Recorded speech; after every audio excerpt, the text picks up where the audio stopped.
Hello, humans of the world. It is me, Ellie Krug, with Ellie 2.0 Radio on lovely AM 950. Happy Monday to you, 1st October of Monday. Happy. I am thrilled to be here, to be back with you. It has been a whirlwind vacation for me. Whirlwind weekend for me. I had my best friend in the world, 50 years, come visit me. And that was the wonderful part. The unwonderful part is, we're going to have to do a little bit of winging for this show because I have not been able to do my standard, many hours of preparation, but we'll get past there. All right, welcome to LA 2.0 Radio, where we talk about idealism and idealists. And we have a great show. The big interview is going to be an encore presentation of Emily Hunt Turner, the visionary for All Square. It's a cheese sandwich, grilled cheese sandwich restaurant on Minnehaha in Minneapolis that gives formerly incarcerated people a second chance. So you'll like that interview. That was an interview I originally did about 2 years ago. And in my C block, I'm going to talk about an experience I had over the weekend moderating a panel of children's authors. Yes, I actually did that. So we'll talk about that. Okay, but let's begin with our featured idealist. It's a name that loomed large in America about a year ago and still continues to surface back up. I'm speaking of Alexander Vindman, the star, quotation marks around that, of the impeachment proceedings for our president that took place last fall. That is the president, we should note, who currently is recuperating from the coronavirus, and who knows whether he's at Walter Reed at the moment or at the White House, but we don't need to even go down that rabbit hole. Okay, I want to highlight Lieutenant Colonel Vindman now because he is a shining example of idealism and speaking truth to power, something that is in desperately short supply in America. Speaking truth to power. The background on Alexander Vindman is some of which you will already know, begins with this. Alexander Vindman was born in Kiev, Ukraine, in June of 1975, when Ukraine was still part of the Soviet Union. He is a twin. His brother's name is Yevgeny, and they have an older brother as well named Leonid. When Alexander and Yevgeny were 3 years old, their mother died. It's a very sad story. And at that point, their father, Simon, made the difficult decision to emigrate to the U.S. And he either brought along their grandmother, that would be Simon's mother, or the grandmother was already in the U.S. But the family, Simon and his three boys, settled in Brooklyn's Brighton Beach neighborhood, where Alexander and his brother attended public schools. Of note, Alexander and Yevgeny and their grandmother appear in Ken Burns' 1985 Statue of Liberty documentary. In the 14-second clip that's part of that 1985 documentary, the boys are pictured sitting with their grandmother in between them. One boy is on one side, one boy is on the other. One boy speaks English, the other is still speaking in Russian, and they share about their mother dying. And then the boys first going to Italy and then to the U.S. It's a touching clip, but truly offers an example of what America is all about going from less than nothing, going from loss, where you have such great loss, to then succeeding at a level that neither of those boys could imagine as 10-year-olds, because both Alexander Vindman and his brother Yevgeny, both of them entered the military, as well as the older brother Leonid. They all became career military officers, and they elevated. I mean, they come with barely anything to the U.S. and then they get to the highest level, almost the highest levels of power in the United States, and we'll get to that in a second. To carry the story forward, Alexander Vindman went on to graduate from New York State University system. He went to Binghamton. And while he was in college, he enrolled in the Army ROTC. After that, of course, he had to serve his, duty with the army. And then, in turn, he made the army a career. Perhaps he had planned on that. First, he was stationed in Korea, and then Alexander Vindman served a year in Iraq from September of 2004 to September of 2005. And you may remember, my older humans listening here, that 2004, 2005 is when the insurgency was beginning. It was when it was beginning. And that's the point where our soldiers started encountering a lot of IEDs. And Alexander Vindman was one of those soldiers who encountered an IED, a roadside bomb, and he was wounded in that encounter. After that, in 2008, Alexander Vindman's career took a shift to the diplomatic international relations front. He became a foreign area officer specializing in Eurasia and was posted to U.S. embassies in Kiev, Ukraine, and Moscow. Now think about that. This young boy who had been born in Kiev, loses mother, has to immigrate to a totally new country with a totally different language. He excels in America. I have not added to you that he went on to go to Harvard University, where he got a degree in international relations, a master's in that. So, he did excel. And then he gets the opportunity in his professional career capacity to go back to his home country. So he was posted in the U.S. Embassy in Kiev, Ukraine, and then later on at the U.S. Embassy in Moscow. Wow. And frankly, only in America. He then returned to the U.S. and was posted to the Pentagon, where he was a foreign affairs officer for the chairman of the Joint Chiefs of Staff. By then, he was a lieutenant colonel. And in July of 2018, so this is, more than a year and a half after President Trump ascended to the presidency, in July of 2018, Alexander Vindman was assigned to the National Security Council. And in that role, he was the one who counseled on Eurasia, and in that role, as being assigned to the National Security Council, he went to Kiev for the inauguration of Ukraine's President Volodymyr Zelensky. I am always murdering first names, but you know the name Zelensky. So again, think of that. Ukrainian boy returns to holding a critical position in the U.S. intelligence world, protecting the interests of his adopted country, to see a president duly elected democratically in the Ukraine to be installed. Now, that is the start of the real story about Alexander Vindman, where we get past his background and we move to the idealist. That's because when he was in the Ukraine, he was involved in a conversation where he listened to the U.S. Special Representative for European Union. So it's actually the United States Ambassador to the European Union, Gordon Sondland. That's a name you also remember from last year. Gordon Sondland, while this delegation was in the Ukraine for the inauguration of President Zelensky, Gordon Sondland then intimated to Zelensky's key aides that Zelensky needed to open an investigation into then presidential candidate Joe Biden. Actually happens to still be the presidential candidate. They needed to open an investigation into Biden in order for Zelensky to be invited to the White House. So Vindman hears that, okay? And Vindman knows that that's incorrect. And at the same time, John Bolton was present for that conversation. And Bolton told Gordon Sondland that his conversation was improper.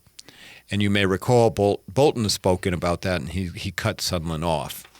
So, all right, then we go back to the summer then of 2019. And during the summer of 2019, Vindman is on a call, okay, on July 25th call between President Trump and Zelensky. So, the president's call is monitored by a number of people. That's the old day. I don't know whether he's allowing that. Okay, and during that call, this is what Vindman testified to. Vindman testified to this. Quote, "I was concerned by the call. I did not think it was proper to demand that a foreign government investigate a U.S. citizen. and I was worried about the implications for the U.S. government's support of Ukraine.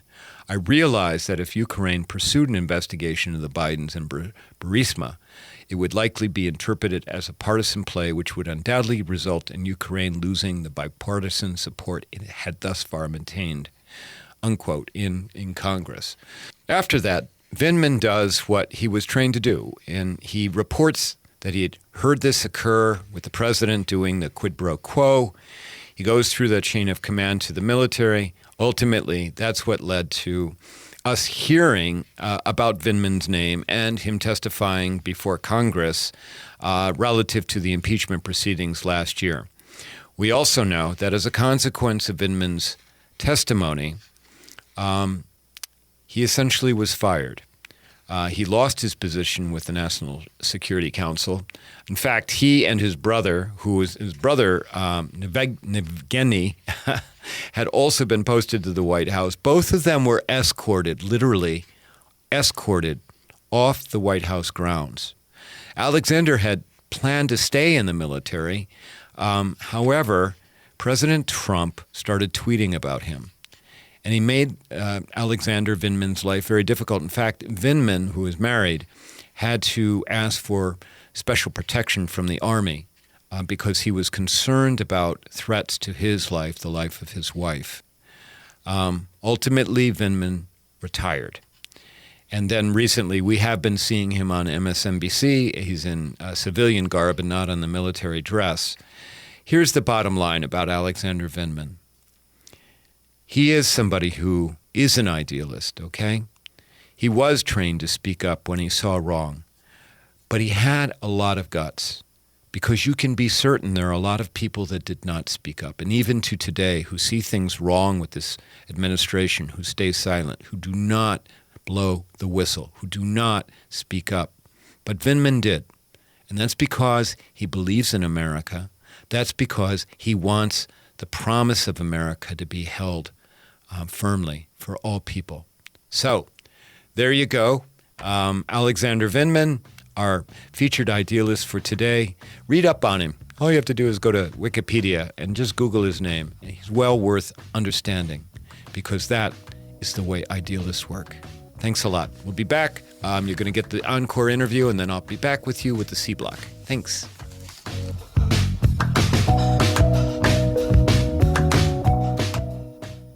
This is Ellie Krug from Ellie 2.0 Radio on Mondays from 2 to 3 p.m.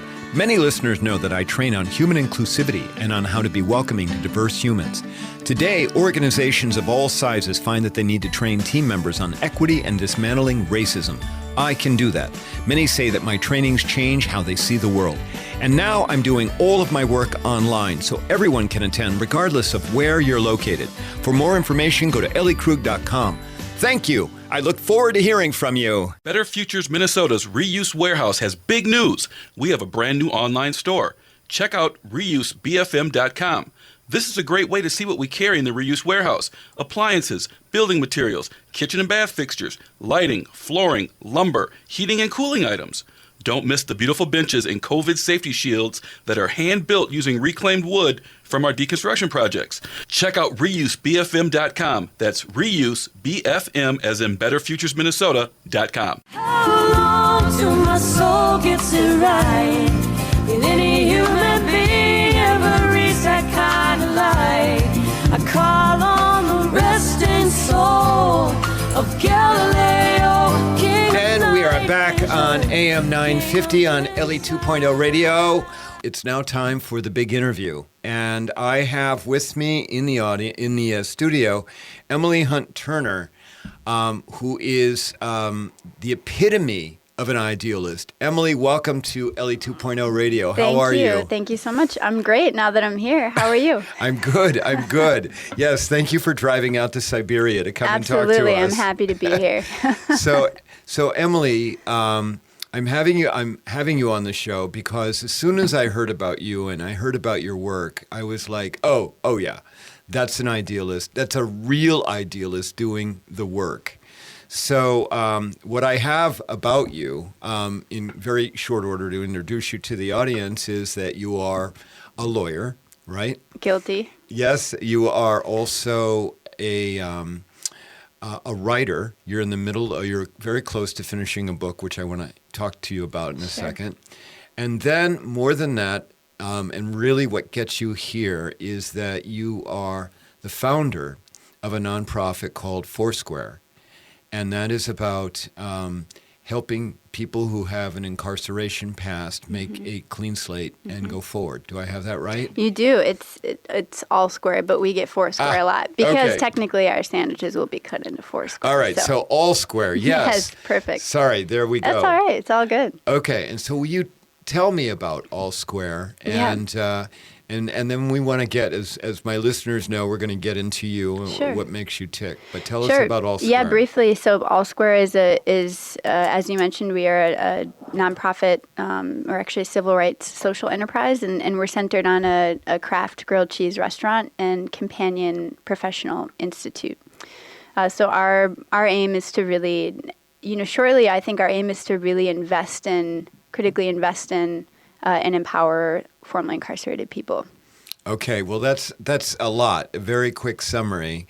How did you come up with this idea? All Square, I think, was a response. I think I found myself talking, the issue of having a criminal record and not being able, once you have that record, not being able to, frankly, to breathe, to exist, to access housing, to access employment, to get a line of credit at a local bank. I think of all the issues that really ignited me, this one ignited me the most, I guess, in my legal career. And All Square was really a response to this and hopefully a really captivating solution as well. I think talking about issues and responding to them are one thing, but for me, I really wanted to team with a group of people and become part of a solution. But this is your idea, right? I mean, it is. Okay. Yeah. And did you have some experience working with people who are incarcerated or Yeah. interacted with the criminal justice system? Yeah, definitely. I think I went to law school down in New Orleans, and I, did some pro bono work down there, and I practiced with the Department of Housing. But the pro bono work and through somebody that I was dating down in New Orleans, I got very involved in solitary confinement, got to know Herman Wallace, who was in solitary confinement for 40 years, and learned a lot about the sort of dire setbacks of the criminal justice system, and also met someone while going to law school who is now on our board, who had been incarcerated, I believe, 13 years, and actually got a JD from Tulane, and really now is my brother.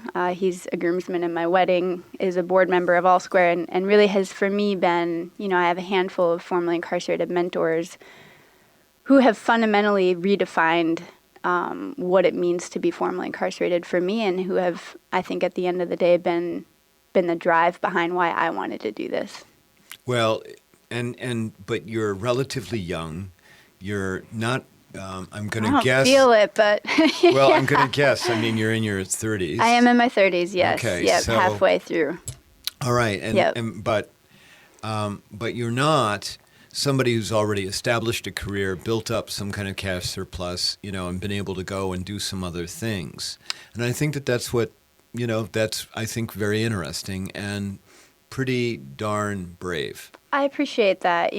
That is true. I think two things, seeing this issue in and out every day affect the people that I love presents a set of urgency for sure. And I think beyond that, I'm 35, but I lost a girlfriend of 6 years to suicide. I lost my dearest friend to a brain tumor. Both my parents have died this past year. Oh, my God. I think it's the sort of thing where I'm young, but I think my soul has lived a lot of years. And I also, frankly, in my mind, I know what's important and what's not. And so, we get this really quick clip of life. And if anything, I felt like maybe I waited too long. So, yeah. Well, I'm sorry about the loss of Thank your you. parents Thank and you. all of the other losses in your life. It's been a hell of a year. Thank you very much. Okay. And did I hear that you have recently gotten married, or you're getting Getting married? married, actually, All Square officially opened September 8th, and I'm getting married August 18th. So that was, it wasn't planned to be that close in proximity, but sometimes you just got to roll with life. Well, congratulations Thank on the you. wedding. Thank you. I'm excited. Very much excited. And all of that stuff. Thank you. Way to go. Yeah. Thank you. Well, all right. So, as far as All Square goes, it's. I know that you've. Give us. It's got a building, right? It does. All right. Yeah. So Yeah. tell us about that. Sure. So we are located at 4047 Minnehaha Avenue in South Minneapolis, down the street from the Minnehaha Falls. And we couldn't be more excited about the location. It's a one-story brick building. The storefront is, I think, perfect for us. The neighborhood has actually been instrumental in getting the capital to get this thing off the ground. Honestly, we haven't experienced hardly any pushback, which has been incredibly encouraging. And I think more than anything, it's, we're located on a very intimate commercial corridor that's residentially situated. And, it just feels very sort of ripe for some grilled cheese. Okay. It really does. How did you center on grilled cheese? It is, and this isn't lip service. It truly is something I get excited about every time I have one. It's kind of like pizza for me. I like to sort of pitch that I'm really explorative with food, and I like all these exotic things. But at the end of the day, I am sort of a grilled cheese kind of person. And I had always sort of dreamed of, what if there's one day I had open just a grilled cheese restaurant. And oddly, that kind of got married with the idea of wanting to be part of a solution as it relates to formerly incarcerated people being excluded from, forward momentum. But at the end of the day, I'm just a big fan of grilled cheese. And, also when it came to applying this to All Square, we are a social enterprise. Over time, we do intend to scale. And there's something very simple and refined about grilled cheese. It's, we have 9 different varieties. And, I think the last thing I'll say about the grilled cheese is there's something very accessible about it as well. I think I know someone from every single sort of ethnic background, racial background, income echelon who has just loved some grilled cheese. And I like that about it. It sounds, very egalitarian. Yeah, exactly. Plus, it's relatively easy to make. Absolutely. So when we come back, Emily, we'll talk more about All Square, and we'll talk about you, okay? All right. So listeners, you're listening to me, Ellie Krug, interviewing Emily Hunt Turner about her nonprofit, All Square. If you like what you hear, visit my website at elliekrug.com or email me at elliekrug@gmail.com, and we'd love to hear from you. We'll be back in a second. Hi, Alex of Better Futures Minnesota. Does your business or organization need janitorial services, lawn care, or snow services? Obtain a free, no-obligation estimate from Better Futures Minnesota when you mention that you heard about us on AM 950. Our supervised, hardworking, and affordable crews will handle your interior and exterior building and property maintenance needs while you help men in your community transform their lives and walk on a positive path to success. It's a win-win. To learn more, go to betterfuturesminnesota.com under Business Services. Brending Electrolysis on Grand Avenue in St. Paul has been a leader in permanent hair removal for people of all skin types and backgrounds for over 30 years, celebrating diversity and priding themselves on finding the right treatment plan for each client's individual needs, regardless of race or gender. Services include electrolysis, body waxing, facials, microneedling, and permanent makeup. Book your 60-minute complimentary consultation, including a 15-minute treatment today for beautiful, lasting results. Visit brendingelectrolysis.com.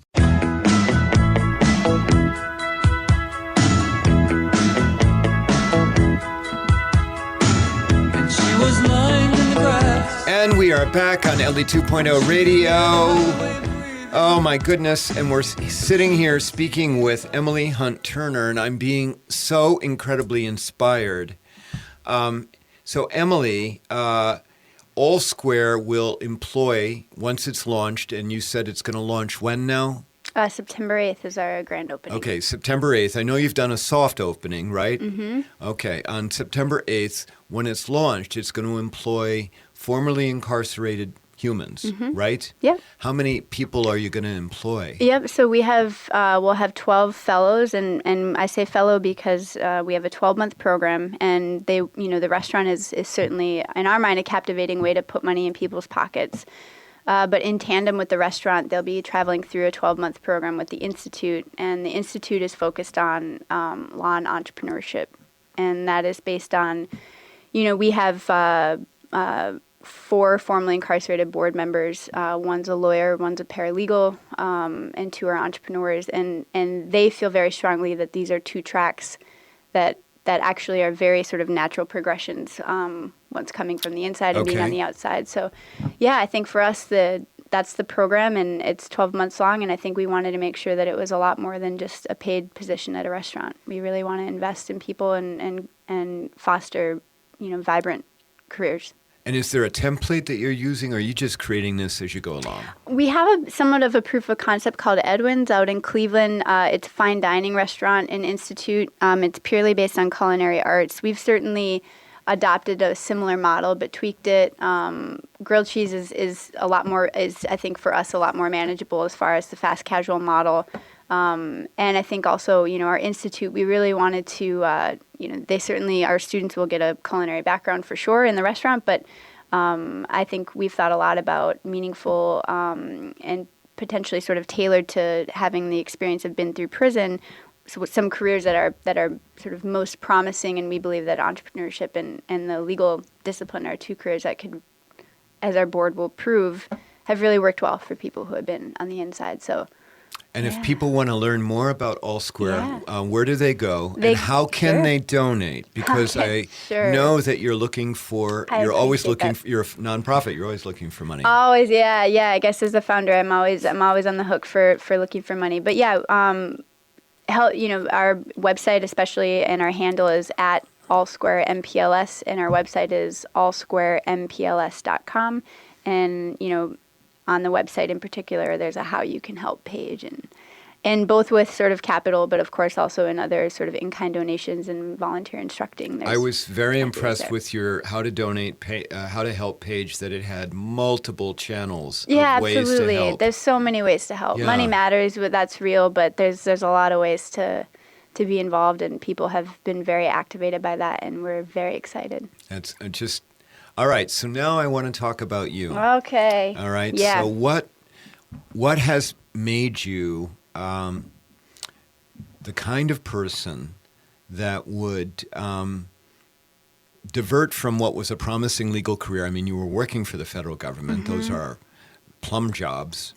Some people work for the federal government their entire legal career, and they can retire with really great pensions. True. But you diverted from that, and you went off to do not only this, but you're also writing a book about an inspirational figure, and you're I'm sure doing other things. What is it about you that caused you to do this? How did you first begin to see that you needed to help people? Yeah, I think I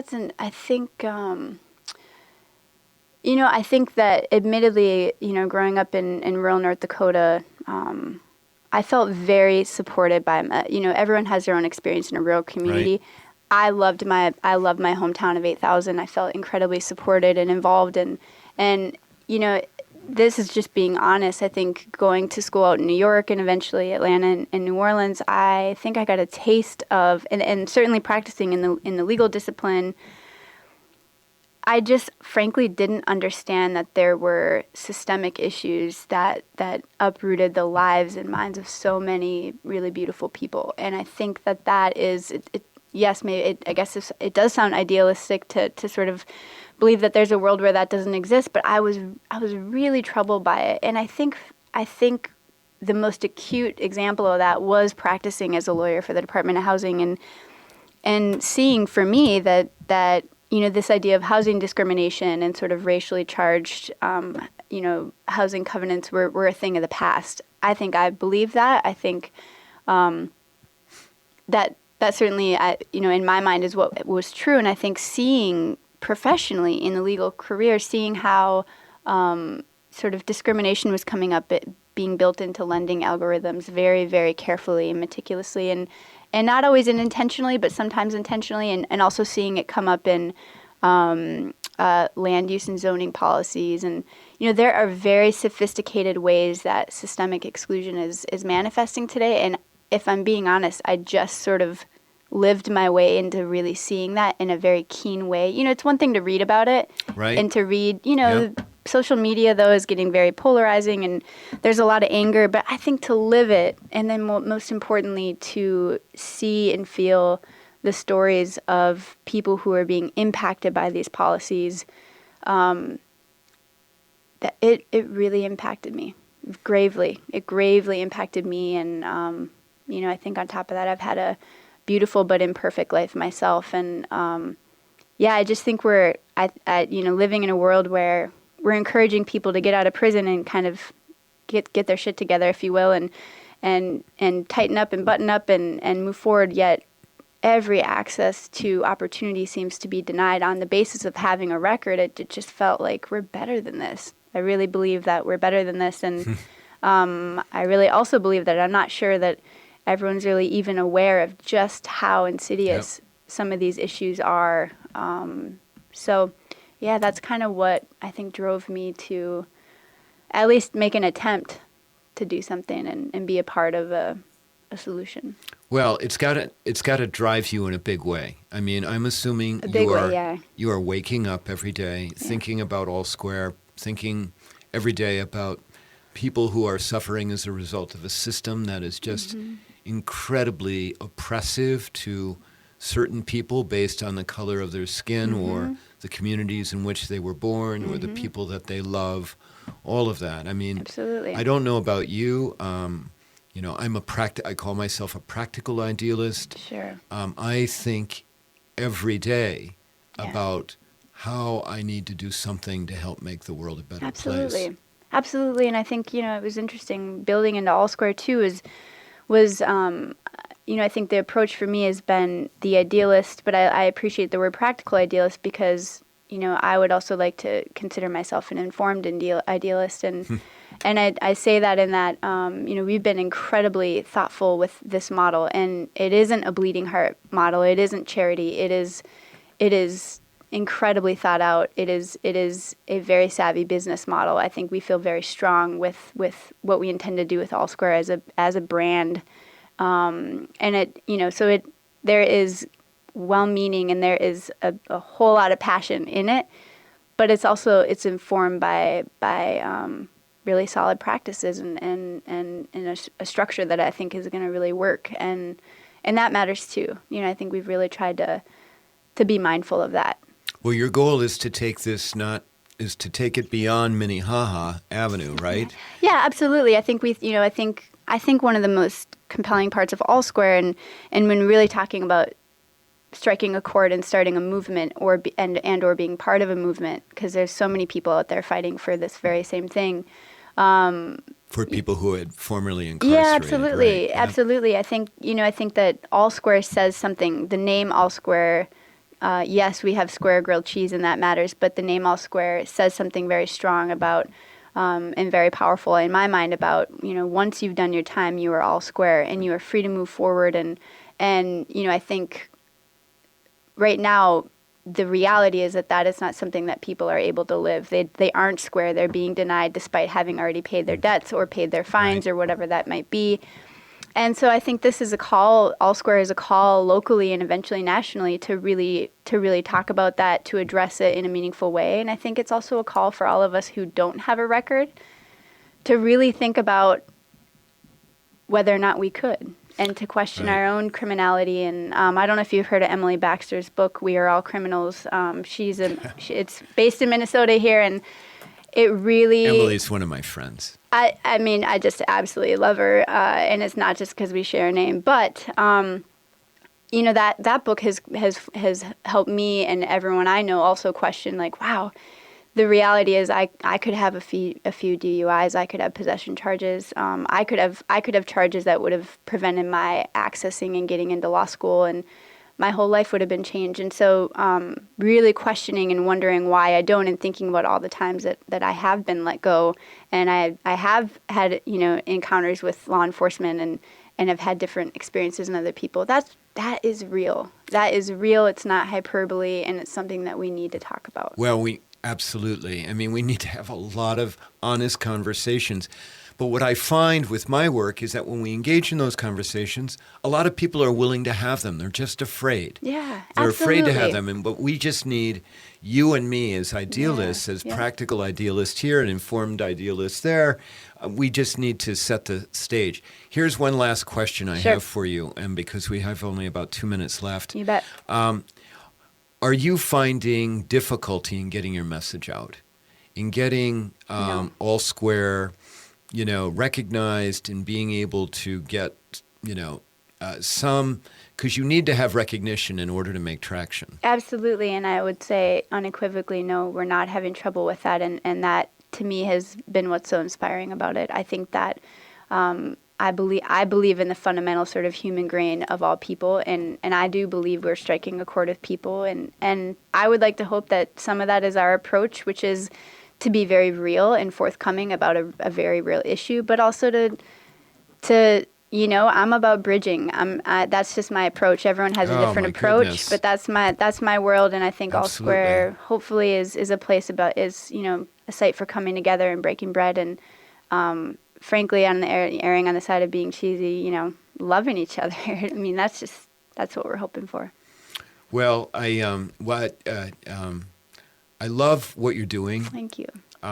If there's anything I can do to help you, I appreciate that. please let me know. Likewise. Okay, us idealists need to stick together. Absolutely. I'm so happy to meet you, and very happy for the work that you do and the voices that you amplify as well. It's critically important. Well, so Emily, just as you go forward, know that I'm in the background, okay? Appreciate it. And there are people listening right now. So listeners, you need to check out All Square. Go to their website give it to us again. Yes, allsquarempls.com. Okay, and please consider giving some kind of contribution to Appreciate it. that nonprofit. I'm going to do it myself. So, I appreciate that. all right. Very Well, much. so Emily, it's been great talking to you. Thanks too. for being on Ellie 2.0 Radio. Thanks for having me. And just keep going. Keep Will doing do. your work. You too. And stay persistent. That is what we really need. We Fully need intend to. persistence. Appreciate that. All right. Well, listeners, you've been listening to me interviewing Emily Hunt Turner with All Square. And listeners, when we come back, we'll do my last block, my C block, about my work. Thanks. Better Futures Minnesota's Reuse Warehouse has big news. We have a brand new online store. Check out reusebfm.com. This is a great way to see what we carry in the Reuse Warehouse. Appliances, building materials, kitchen and bath fixtures, lighting, flooring, lumber, heating and cooling items. Don't miss the beautiful benches and COVID safety shields that are hand-built using reclaimed wood from our deconstruction projects. Check out reusebfm.com. That's reusebfm as in betterfuturesminnesota.com. Hello, this is Ellie Krug from Ellie 2.0 Radio on Mondays from 2 to 3 p.m. Many listeners know that I train on human inclusivity and on how to be welcoming to diverse humans. Today, organizations of all sizes find that they need to train team members on equity and dismantling racism. I can do that. Many say that my trainings change how they see the world. And now I'm doing all of my work online, so everyone can attend regardless of where you're located. For more information, go to elliekrug.com. Thank you. I look forward to hearing from you.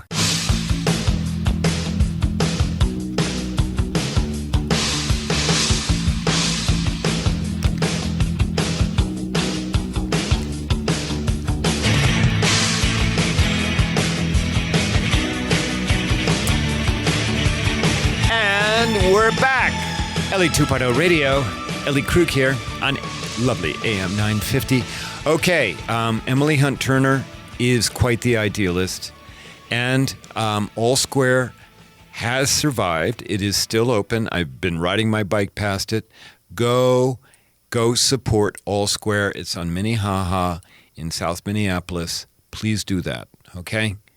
I mean, you have your choice of restaurants at this point, and their number is dwindling because of the pandemic. Go support the ones that are still open, but particularly support All Square. All right, we're in my C block now, and I'm going to talk a little bit about my work as an idealist. And I've got to tell you, I did something very unusual, stuff that I don't usually do, and that was I moderated a panel of people I'm not usually a moderator, I'm usually the panelist on these kinds of events. It was an online event, and it was an event for the American Library Society for Children, Services for Children, ALSCI, and I may have that not entirely correct, but it's the library folks who organize and focus on children's books. And they asked me several months ago, way back when, I mean, like several months ago, when they believed that the event would be live rather than online, they asked if I would moderate this panel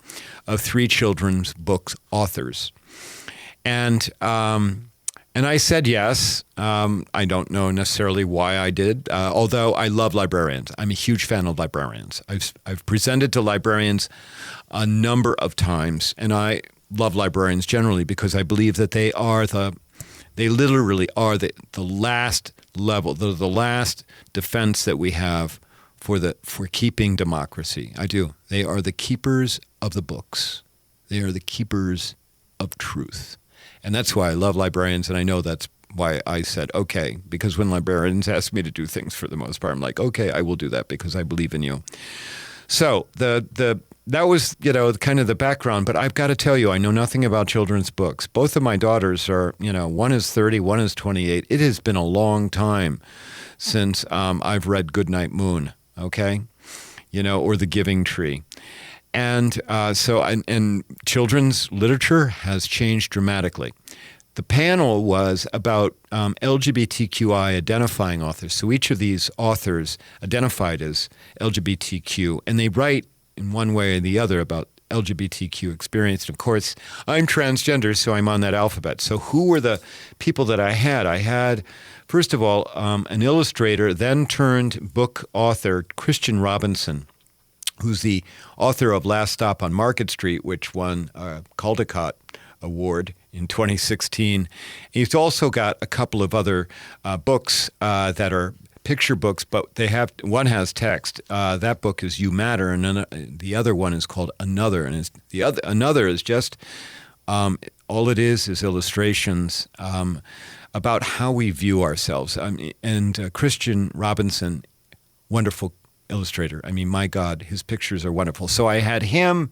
I had another child's book author by the name of Kason Callender, who's written and writes young adult novels, including a book called Felix Ever After, which Amazon is making into a series.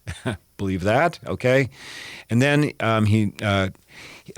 Kason Callender also wrote middle grade books, Hurricane Child and King and the Dragonflies. And then the third author that I had is a man named Kyle Lukoff, who's written a picture book, but it's also with text on it, When Aiden Becomes a Brother.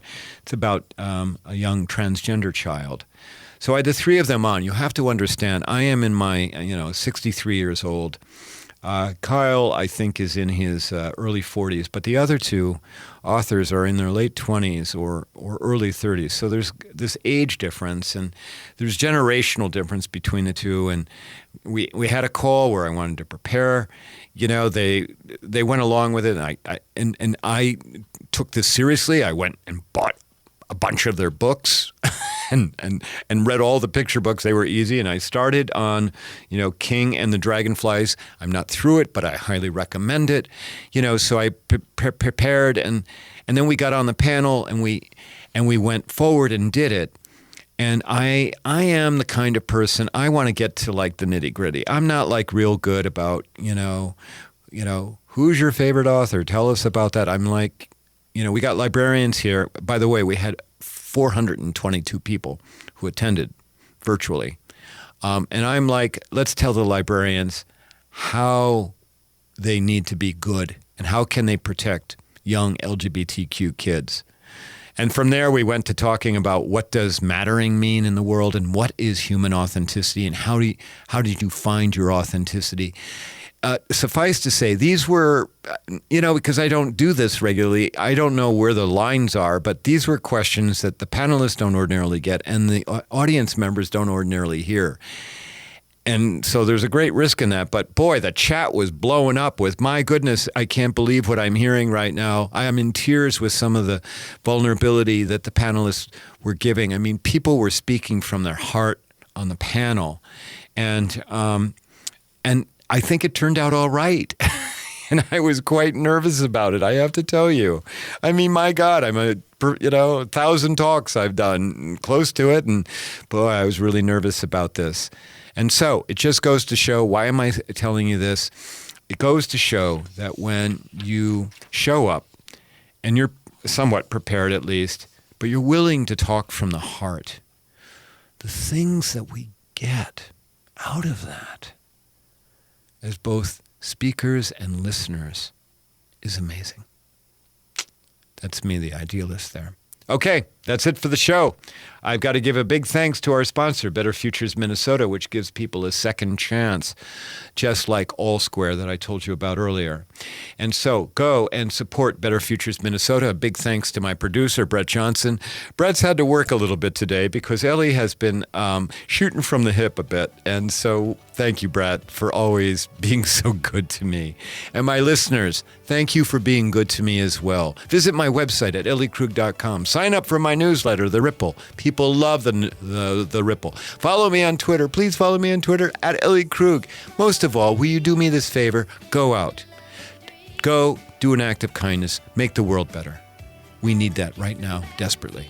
I'll be back next week, and I'm going to be live next week. Live! Come tune in.